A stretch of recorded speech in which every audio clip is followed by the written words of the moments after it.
नाज़रीन programme news talk with Naseer Gopang में अवां सभिनी खे चऊं था भलीकार ऐं पाण ॻाल्हि ॿोल कंदासीं अॼु जे प्रोग्राम में त सदारती जेका चूंड आहे उहा 9 तारीख़ ते थियणी आहे। बाक़ी जेके आहिनि ॾिठो वञे त जहिड़ो 2 ॾींहं वञी बचा आहिनि उन जे हवाले सां तयारियूं ज़ोर शोर सां जारी आहिनि ऐं हिकिड़े पासे हुकूमती इतिहाद जा उम्मीदवार आहिनि अॻूणा सदर आसिफ अली ज़रदारी साहब जंहिंजी पोज़ीशन काफ़ी मज़बूत पई नज़र अचे। ॿिए पासे महमूद ख़ान अचकज़ई साहब आहिनि ऐं सदारती चूंड में ज़ाहिर आहे चइनी सूबाई असेंबलियुनि जा मेंबर बि वोट कास्ट कंदा, सेनेट जा मेंबर बि कंदा, क़ौमी असेंबली जा मेंबर बि कंदा।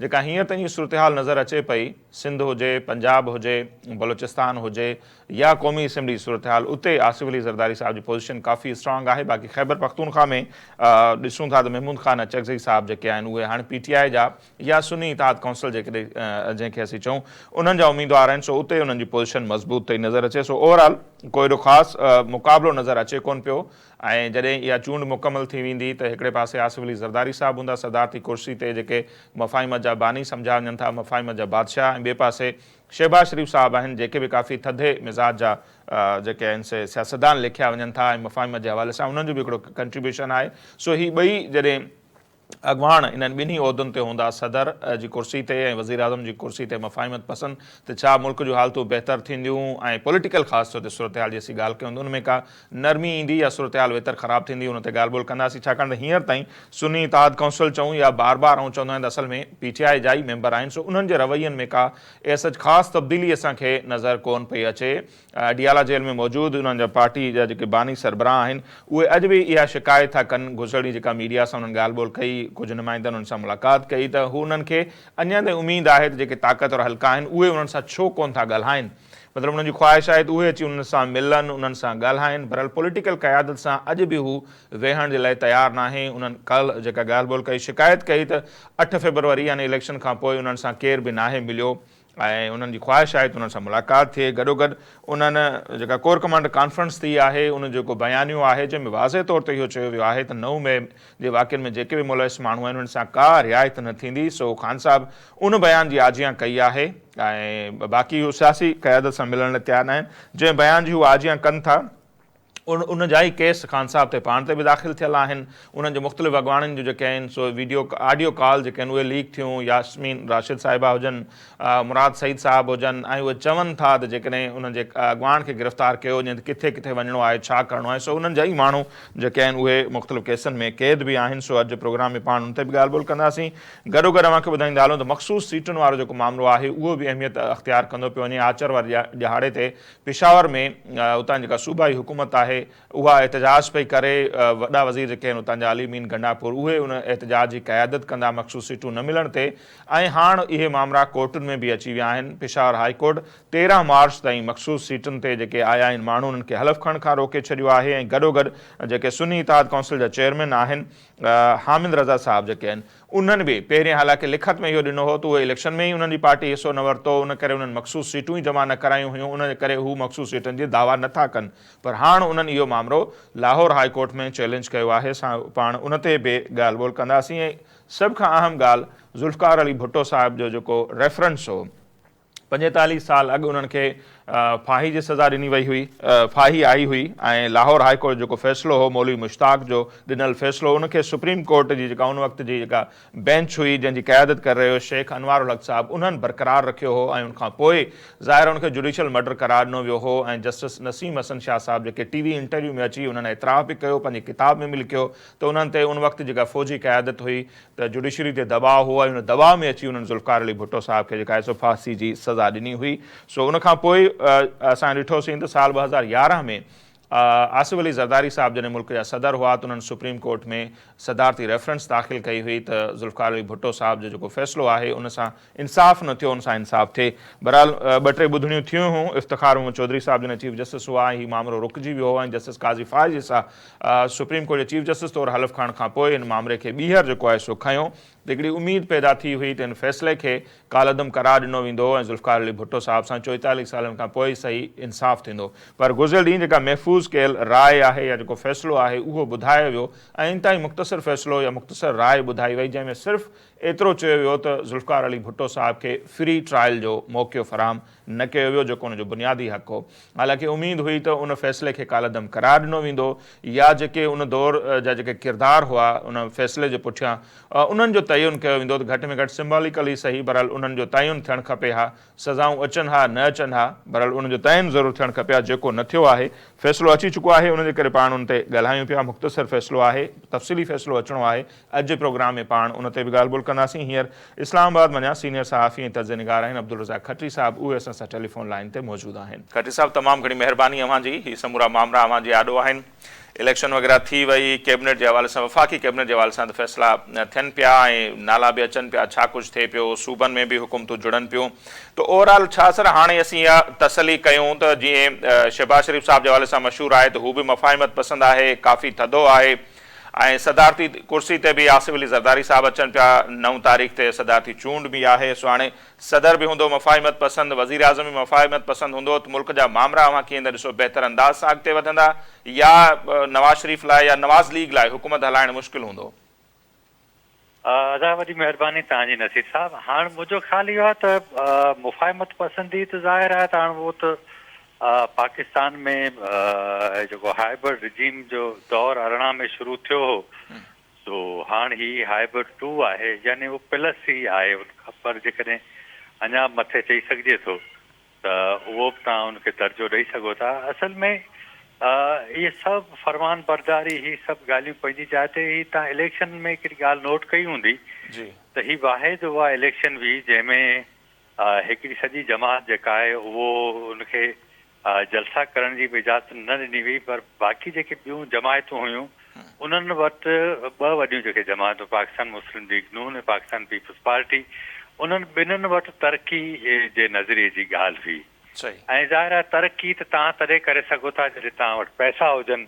तो पैसा आहिनि कोन, पैसा गॾु कीअं कबा, इहो सॼो सुवालु आहे। ऐं इहो कोई एॾो वॾो अरबी फारसी कोन्हे, शयूं सभु क्लियर आहिनि, पर हाणे हुन ते अमल केरु कंदो? पाकिस्तान जी अशराफिया ज़ाहिर आहे आलमी इदारा रिपोर्ट ॾेई चुका आहिनि त $17 अरब सालानो जेको आहे सो सब्सिडी खणे थी। हाणे ज़ाहिर आहे इहे $17 अरब पाकिस्तान जे जेका इनकम आहे उन मां ई माण्हुनि जे खीसनि मां निकिरनि था।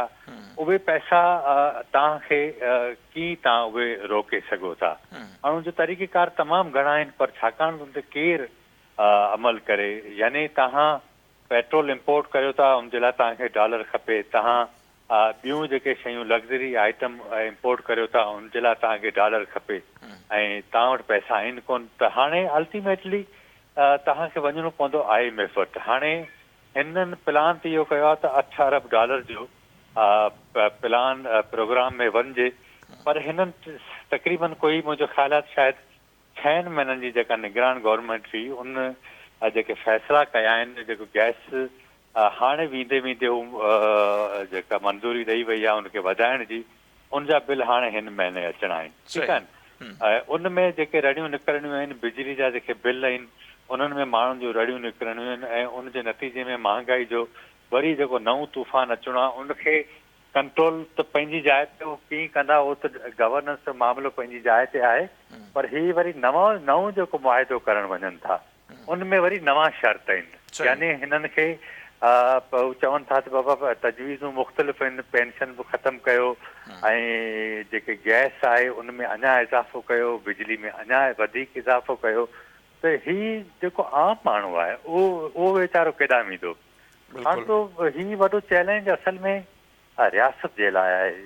ऐं उन सॼी सूरत हाल में के वॾा जेके पॉपुलर फ़ैसिला, गैर पॉपुलर फ़ैसिला उन सूरत में थी सघनि जॾहिं समूरियूं सियासी दुरियूं गॾु हुजनि। हाणे ही जेको हाणे हिननि फ़ैसिलो कयो आहे, जेके रिज़र्व सीटूं PTI जे हुयूं उनखे टेक्निकली त हिननि खणी चयो आहे त बाबा हो जमायती कोन बि ऐं हाणे उन्हनि खे ॾेई छॾियो अथनि। हाणे अंदाज़ो कयो त जेकॾहिं हिकिड़ी जमात जूं कंहिं असेंबली में 4-5 सीटूं हुयूं त उनखे रिज़र्व सीटूं मिलियूं 7। बिल्कुलु ईअं थियो आहे। यानी इन क़िस्म जी जेका वन साइडेड ट्रैफ़िक आहे उनखे तव्हां कीअं जेको आहे सो आलमी सतह ते उनखे मंझराए सघंदो? सो ही रुगो मामिलो पाकिस्तान जो न आहे। ज़ाहिर आहे इमरान ख़ान जी जमात खे जेकॾहिं पार्लियामेंट में स्पेस नथो मिले, ॾिसो न सदर उनजी हल्फ़ खणायो यानी हुननि चूंडूं हर सूरत में छाप ते जे क़बूल कयूं उनखां अॻु में हुननि जे मेंबरनि वञी हल्फ़ कयो यानी हुननि चूंडनि खे क़बूल कयो इहो ईअं आहे जीअं 2018 में नून लीग ऐं ॿियूं जमायतूं हुयूं ऐं उनखां अॻु में 2013 में पीपल्स पार्टी चवंदी हुई त हीअ सॼे जेको आहे सो इलेक्शन जेको आहे सो रिग थिया आहिनि तो पाकिस्तान में ट्रस्ट जो बहरान बहरहाल पंहिंजी जाइ ते आहे पर हिन जेको हाणे सो चैलेंजिस आहिनि उहो एॾा ख़तरनाक आहिनि जो उनखे ही कीअं फेस कनि था ऐं ज़ाहिर आहे त अवां हिन दफ़े रुगो पाकिस्तान मुस्लिम लीग नून न पर पाकिस्तान पीपल्स पार्टी जी सियासी साख जो बि इशू आहे पाकिस्तान पीपल्स पार्टी खे सिंध में को थ्रेट न आहे ठीकु आहे पर पंजाब में जेको हुनखे स्पेस पैदा करिणो आहे ऐं जेकॾहिं हू हिन महांगाई में साथ ॾिए थी वफ़ाक़ी हुकूमत जो जेको उहो ॾींदी इन करे त मजबूरी आहे त उनजो सियासी नुक़सानु थींदो ॿिन्ही जमातनि खे अल्टीमेटली इहो स्पेस वरी जेको आहे सो PTI गेन कंदी यानी उहो जेको ॻाल्हि करे थी बाबा हे आया ई महांगाई करण यानी उनजी ॻाल्हि सही साबित थी थी त ही ॿ वाटे ते आहिनि बीठल तमामु घणी ॾुखी सूरत हाल आहे हिननि जे लाइ ऐं पंहिंजा ख़र्च घटाइनि जेका लग्ज़री आहे उनखे ख़तमु कनि ऐं रुगो ख़र्च इहो न आहे घटाइणो त तव्हां जेको आहे सो वॾियूं गाॾियूं छॾियो पर तव्हांखे ॿिया इनकलाबी क़दम खणणा पवंदा जंहिंजे नतीजे में ई को तव्हां फ़ैसिलो करे सघो था पर बदकिस्मती इहा आहे त तव्हांजे पावर कॉरिडोर में जेके तव्हांजा पावर पिलर आहिनि उहे सभु इलीट आहिनि हाणे उहे कीअं फ़ैसिलो था कनि उहो माण्हुनि खे कुझु ॾींदा तो उनजी उम्मीद घटि थी नज़र अचे मूंखे सही त मतिलबु अव्हांखे लॻे थो त इलेक्शन खां पोइ बि इहे जेके मामला आहिनि ख़ासि तौर ते PTI वारी फिनान में नाम अचो पिया त ऐवान जे अंदरि बि जेको असां ॾिसूं था या ऐवान खां ॿाहिरि बि उहा चैलेंजिंग रहंदी सूरत हाल मौजूदा हुकूमत जे लाइ ऐं ॻाल्हियूं त इहे बि हलनि पियूं त रमज़ान खां पोइ में बि ख़ैबर पख्तूनख्वा खां का हिकिड़ी तहरीक हले जंहिंजी क़यादत अली अमीन गंडापुर करे ऐं रोडनि रस्तनि ते बि उहे अचनि ऐं ख़ान साहब जी बि इहे ई हिदायतूं आहिनि उन्हनि जा माण्हू जेके मुलाक़ात करे अची ॿाहिरि ॿुधाइनि था नसीर बदकिस्मती हिनखे चइजे या ॿियो कुझु त इमरान ख़ान जेको आहे सो पावर पॉलिटिक्स जो त ज़ाहिर आहे हीरो आहे हींअर पर पार्लिमानी सियासत जेका आहे उनजा हिकिड़ा पंहिंजा उनजा डायनामिक्स आहिनि हाणे पार्लिमानी सियासत में उनखे रोल जेको प्ले करणु घुरिजे हा उहो हुन नो कॉन्फिडेंस खां बि अॻु में यानी जॾहिं ही पावर में आयो हिन सां उहो ई हशर थियो जेको हींअर PTI वारनि शहबाज शरीफ़ सां कयो यानी हिसार में हुन तकरीर कई हुई जेका पहिरीं चूंडजण खां पोइ जीअं शहबाज शरीफ़ हाणे कई पर उन वक़्त खां पोइ हू बुनियादी तौर ते मुल्क जे माण्हुनि खे हुन इस्टेब्लिशमेंट जी वॾी इन्वेस्टमेंट सां जेको हुनजो जेको हुनखे चइजे त मीडिया में हुनजो जेको कैरेक्टर बिल्डिंग कई वई ऐं हुन में हुन इहो अहसासु ॾियारियो सॼे मुल्क खे त हीउ हिकिड़ो निजात ॾियारींदड़ तौरु अचे पियो बिल्कुलु ठीकु आहे हाणे बाबा उहो अचे पियो उन कयो छा हो हुन अचण साण अपोज़िशन जे ख़िलाफ़ जेका इंतकामी कार्रवाई कई ऐं सॼो हुनजो फोकस इन थियो हुन सम्झो पियो त शायदि हिननि खे सज़ाऊं ॾेई जेलनि में विझी ऐं आऊं घणो कुझु जेको आहे सो करे वेंदसि पर उहो असल मसइले जो हल कोन हो जेकॾहिं हीउ चाहे हा ऐं जेतिरी हिन ते महिरबानी कई हुई फ़ौज उनजे नतीजे में हू तमामु घणो कुझु गेन करे सघियो पियो पर जीअं मूं तव्हांखे अर्ज़ु कयो त हू पॉपुलर पॉलिटिक्स ते जेको ईमान रखे थो उनजे करे हुन न रुगो पंहिंजी ही हुकूमत विञाई वफ़ाक़ी पंजाब में पख्तूनख्वा जी हुकूमत पंहिंजे हथनि सां टोड़े पंहिंजे लाइ वधीक मसइला पैदा कया त हाणे ही जेका तहरीक हलंदी सो मुंहिंजो ख़्यालु आहे तहरीक हलाइण इस्टेब्लिशमेंट बि कोन ॾींदी ही हुकूमत बि कोन ॾींदी हुनजो सबबु इहो आहे त पाकिस्तान हाणे का वॾी तहरीक जेको आहे सो अफोर्ड नथो करे सघे छो त आम माण्हू फाथल आहे ऐं जेकॾहिं हू इन क़िस्म जी तहरीक हली वई ऐं आम माण्हू अची वियो त उनजो वॾो नुक़सानु थी सघे थो ऐं पख्तूनख्वा मां जेकॾहिं इन क़िस्म जी तहरीक हले थी त उहो त उतां जो वोटर ऑलरेडी जेको आहे सो तमामु घणो एग्रेसिव आहे इस्लामाबाद उनखे वेझो आहे तो इहे नवां मसइला पैदा थींदा ख़ुदि हाणे जेको असेंबली में नवां माण्हू हिननि जा आया आहिनि उहे बि एतिरा एग्रेसिव आहिनि जो उन्हनि खे त मूंखे लॻे थो त ही ईंदड़ ॾींहंनि में हिते जेका सूरत हाल थींदी उन में इहो झंझट या ॾचो खणी पाण चऊं त इहो हलंदो रहंदो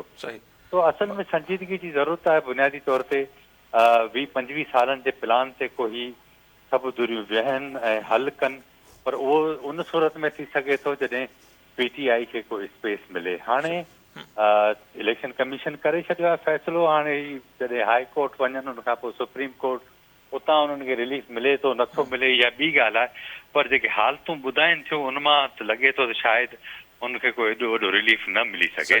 पेशावर हाई कोर्ट ॾिसूं त 13 मार्च ताईं मखसूस सीटुनि वारनि खे हलफ़ खणण खां रोकियो आहे। साहिब हामिद रज़ा साहब जेके आहिनि उन्हनि वरी अॼु लाहौर हाई कोर्ट में बि उन मामले खे चैलेंज कयो आहे। थोरे जो अॻु में लिखत में ॾेई आया त असां इलेक्शन ई न आहियूं विढ़ा, न को असां मखसूस सीटुनि लाइ के लिस्टूं जमा करायूं हुयूं। सो पहिरें ॼण ईअं नज़र पिया आयो त सुन्नी इत्तेहाद काउंसिल जा चेयरमैन हथु खणी विया आहिनि, पर हाणे उहो चैलेंज बि कनि था। अच्छा सर, रवैये ते जेकॾहिं अचूं, जीअं मां चयो न ख़ान साहब जीअं आया अपोज़िशन सां जेको कुझु कयो इक़्तिदार में, हाणे बि असांखे नज़र अचे पियो त उन्हनि जे रवैये में का उहा तब्दीली कोन्हे। त हू हाणे बि चवनि था त 8 फरवरी खां पोइ यानी इलेक्शन खां पोइ मूंसां कंहिं बि राब्तो नाहे कयो, केर बि नाहे मिलियो। मतिलबु केर मां मुलाद उहो या ताक़त और हल्का पॉलिटिकल पार्टियुनि सां वेहण जे हवाले सां ख़ान साहब अञा ताईं को बयानु कोन पियो ॾिए या अहिड़ी का पॉलिसी नज़र कोन पई अचे त को हिननि पार्टियुनि सां वेहबो, जीअं मां ॿुधाए पियो त को नओं मुआहिदो कजे, PTI उन में वेहे, उहा का लचक या उहो को रवैयो नज़र कोन पियो अचे। त मतिलबु छा असीं सम्झो त PTI सिखियो नाहे अञा ताईं या सिखणु नथी चाहे? न, हाणे PTI जे अंदरि ॿ टे इशू आहिनि। हिकिड़ो इशू आहे त कुझु जेका सेकेंड टियर जी आहे क़यादत, उहो चवे थी त सभिनि धुरियुनि सां ॻाल्हाइजे जी पंहिंजा इत्तेहादी पैदा कजनि, ठीकु आहे न। पर इमरान ख़ान जो असल में जेको बुनियादी सियासत आहे, सियासत जो बुनियादु आहे या उनजो जेको नारो, उहो त आहे ई हिननि टिनिनि जे ख़िलाफ़ु, मौलाना जे ख़िलाफ़ु, पाकिस्तान पीपुल्स पार्टी जे ख़िलाफ़ु, नवाज़ शरीफ़ जे ख़िलाफ़ु। नवाज़ शरीफ़ जी असद कैसर साहब या मौलाना साहब वञी मिलिया या अचकज़ई साहब जे लाइ पहिरियां अवां उनजी चादर ते जेके कमेंट कंदा हुआ, हाणे उनखे सदर जो उम्मीदवार पिया बीहारनि, उन्हनि सां ॻाल्हाए सघनि था। बाक़ी हाणे मसइलो अची पीपल्स पार्टी ऐं नून लीग सां ई बचियो आहे। पीपल्स पार्टी वटि PTI वारा विया ई न आहिनि ॻाल्हाइण जे लाइ। जेकॾहिं ॻाल्हाइण वञनि हा त मुमकिन आहे त हू शायदि उन पोज़ीशन में हुई पीपल्स पार्टी जो उन्हनि लाइ को रस्तो कढी सघे हा, पर हुननि उनखे सम्झो ई कोन। पाकिस्तान पीपल्स पार्टी ज़ाहिर आहे उहो उन वटि 3 नंबर जी वॾी जमायत हुई, पर उनजो रोल जेको आहे सो लीडिंग रोल हो, ख़ासि करे चेयरमैन बिलावल भुट्टो ज़रदारी ऐं वॾे ज़रदारी साहब जो। सो पर ही जेका पाकिस्तान पीपल्स पार्टी अञा बि चाहे थी त को सूरताल पैदा थिए, जेका हाणे लास्ट तकरीर कई बिलावल साहब, उन ॾाढी उहो शानदार क़िस्म जी तकरीर हुई त जेसि ताईं सियासी धुरियूं हिक ॿिए जी इज़त न कंदियूं तेसि ताईं उन्हनि जी ॿियो केर बि इज़त न कंदो। सो इहा ॻाल्हि मुंहिंजो ख़्यालु आहे त इमरान ख़ान खे सम्झ में नथी अचे। उहो अञा ताईं उते ई हिकिड़े नौजवान वांगुरु पंहिंजे ज़िद ते बीठो आहे। 70 साल जी उमिरि ज़रूरु आहे, पर पाकिस्तान जी सियासत जा जेके डायनामिक्स आहिनि, शायदि हू सम्झे थो त फ़ौज या पाकिस्तान जी इस्टेब्लिशमेंट जी मर्ज़ी खां सवाइ बि हू पावर में प्ले करे वेंदो। अच्छा रज़ाक साहब, अवां खां इहो बि सम्झणु चाहींदासीं त PTI खे नो डाउट भले हुननि जा आज़ादु उम्मीदवार हुआ, पर जेको मैंडेट मिलियो उनखां इनकार नथो करे सघिजे, ऐं PTI खे बि इहो लॻो हो ऐं कुझु ॿियनि माण्हुनि खे बि त एतिरो जेको मैंडेट मिलियो आहे त शायदि हाणे उन्हनि जी क़यादत जेलुनि में आहे, ख़ासि तौर ते ख़ान साहब, कुरैशी साहब, परवेज़ इलाही या ॿियनि खे रिलीफ मिलंदो। पर जेका ही कोर कमांडर्स कॉन्फ्रेंस थी आहे उन में त वाज़े चयो वियो आहे त 9 मई जे वाक़िअनि में मुलविस जेके माण्हू आहिनि उन सां का रिआयत न थींदी। वरी शहबाज शरीफ़ साहब बि अहिड़े क़िस्म जो बयानु ॾिनो। आर्मी चीफ साहब कोर कमांडर कॉन्फ्रेंस खां पोइ मुलाक़ात बि कई आहे वज़ीर आज़म सां। छा असीं सम्झूं त वाक़ई इन्हनि केसनि में जेके जेके उन्हनि जा माण्हू मुलविस आहिनि या जेलुनि में आहिनि उन्हनि सां का रिआयत न थींदी?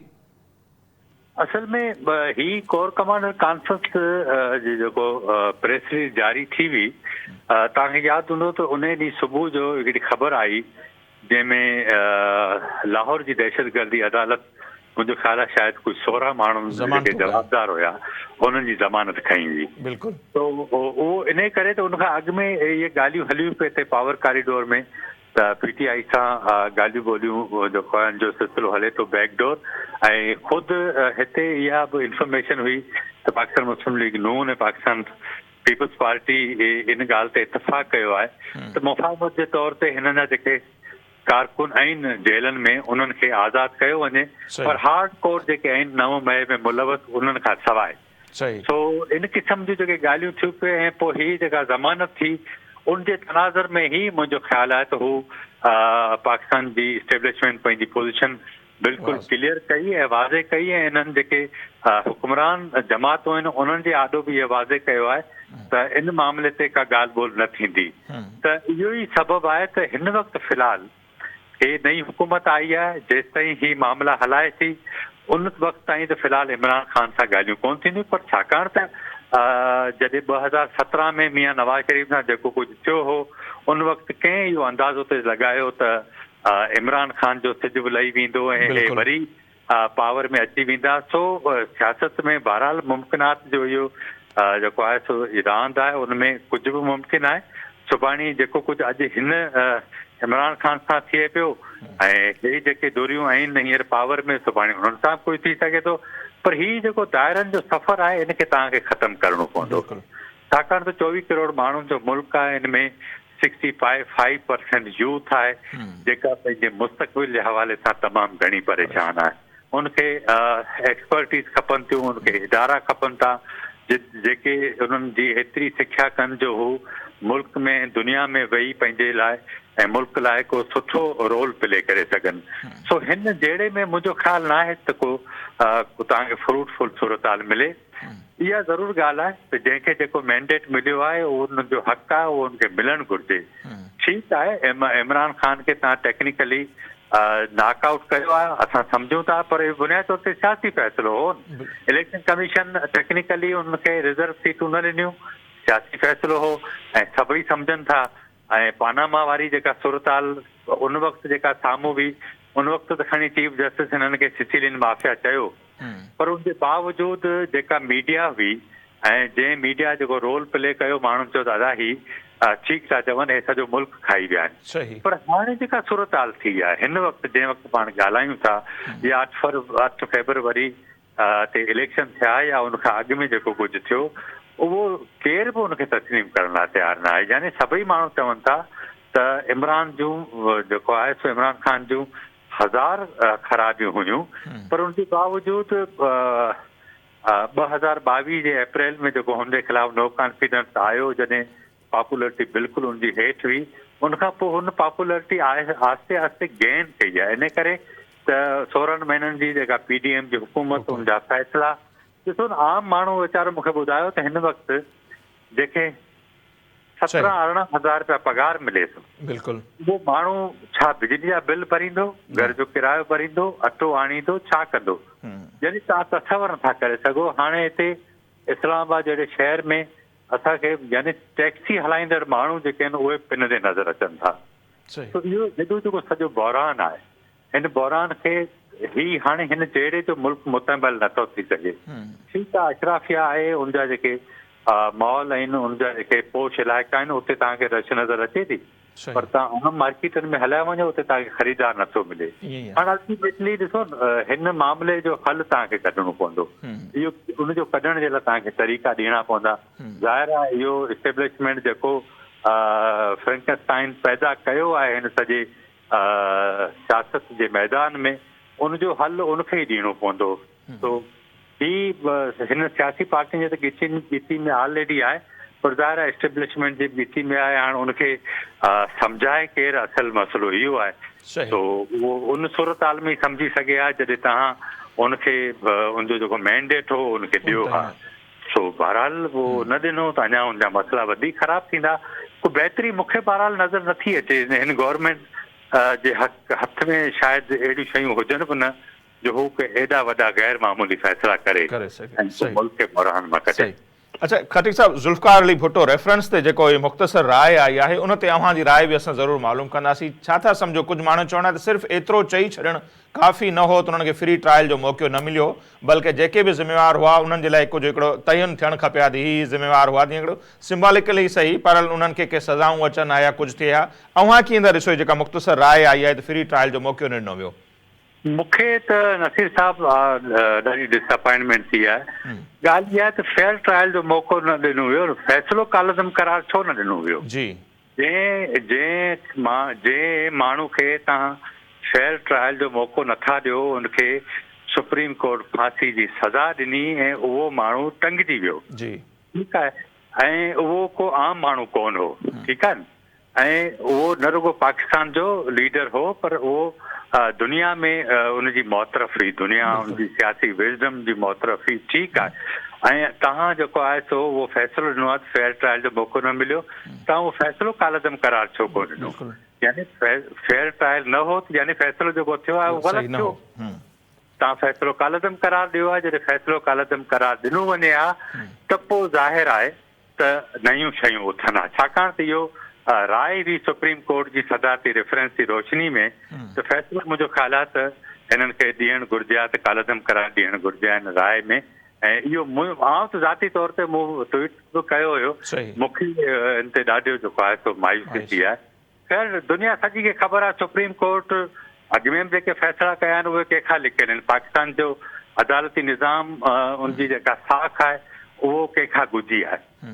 पर जेकॾहिं हिकिड़े माण्हू खे तव्हां 44 सालनि खां पोइ बि जेकॾहिं इंसाफ़ नथा ॾियो त मुंहिंजो ख़्यालु आहे इहा वॾी ज़्यादती आहे ऐं इहा इन जो अज़ालो थियणु घुरिजे।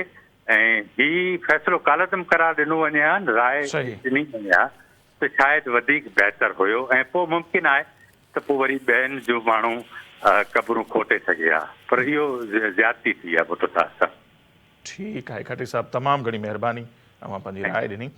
नाज़रीन, अब्दुल रज़ाक खटी साहब सीनियर सहाफ़ी तज़ निगार, हुनजी राय अवांजे साम्हूं आहे। ओवरऑल जेका मुल्क जी सूरत हाल आहे हुनजे हवाले सां बि ॻाल्हि ॿोल कईसीं। ज़ुल्फ़िकार अली भुट्टो रेफरेंस 44-45 सालनि खां पोइ उनजी जेका राय या जेको फ़ैसिलो आयो सुप्रीम कोर्ट जो उहो बि 13 सालनि खां पोइ आयो। 2011 में रेफरेंस दाख़िल कयो। आसिफ अली ज़रदारी साहब इंट्रो में मूंखे ॿुधायोसीं ऐं एतिरो चई छॾणु बसि त उन्हनि खे फ्री ट्रायल जो मौक़ो ॾिनो वियो। ज़ाहिर आहे माण्हू मुतमिन कोन थिया आहिनि इन राय सां ऐं ॾिसूं तफ़सीली फ़ैसिलो जॾहिं अचे त उन में वधीक ॿिया कहिड़ा नुक़्ता आहिनि। बहरहाल जेकॾहिं उहा ई ॻाल्हि त कालदम करार ॾिनो वञे हा या ज़िम्मेवारनि जो तयन थिए हा त घणो बहितर हुजे हा ऐं असीं चई सघूं हा त हा ज़ुल्फ़िकार अली भुट्टो साहब सां 44-45 सालनि खां पोइ इंसाफ़ थियो आहे।